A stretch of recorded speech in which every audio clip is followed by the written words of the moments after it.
Several presidential hopefuls in the United States are calling for laws on HIV disclosure to be changed. One contender used a recent debate to argue that current criminal penalties for not revealing a person's HIV status are unfair. You can be sent to prison if you have not informed a sexual partner that you are HIV positive. Is that fair? Is that something you would seek to change? It's not fair, and it needs to change.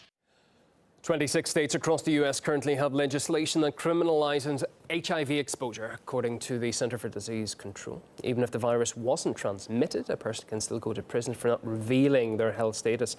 In some states, that could mean a life sentence.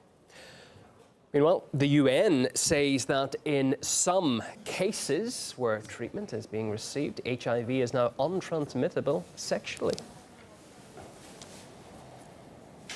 With 20 years of evidence demonstrating that HIV treatment is highly effective in reducing the transmission of HIV, the evidence is now clear that people living with HIV with an undetectable viral load cannot transmit HIV sexually. So, a ploy to win votes or a genuine way to protect the vulnerable? We've been hearing reaction to the new proposal. These Democrat politicians, including Pete Buttigieg, who is probably less gay than some of the other people on the stage, really don't know what they're talking about. They don't know the science. They don't live in this world.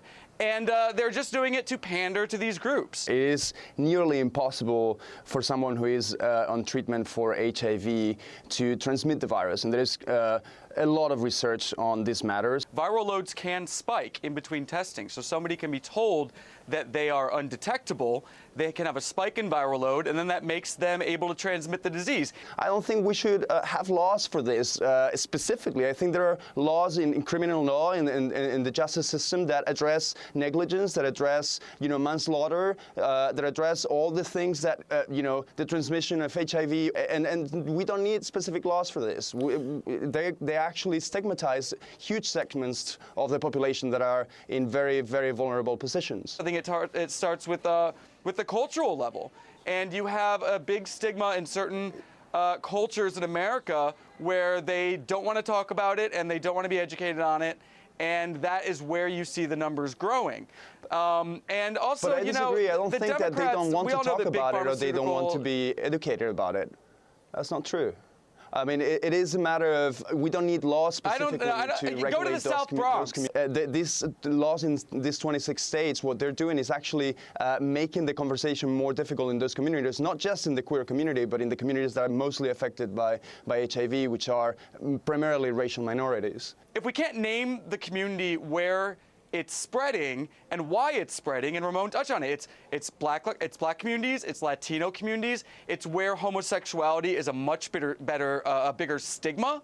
It's where there's less education on safe sex. That is where the epidemic is going. It's really not in middle-class America. It's not, white people aren't getting it at higher rates. It ends to be on education, economic, and racial lines. These laws are stigmatizing a specific group of the population that needs our help, they don't need to be criminalized for their condition. I think legislation about what happens behind closed doors has been proven to be not only extremely impractical, but also a massive, perfect way of, putting a lot of people behind bars with allegations and not actual facts and evidence. People have a right to know. This is informed consent. The left is supposed to love informed consent laws. They're supposed to love all of these things.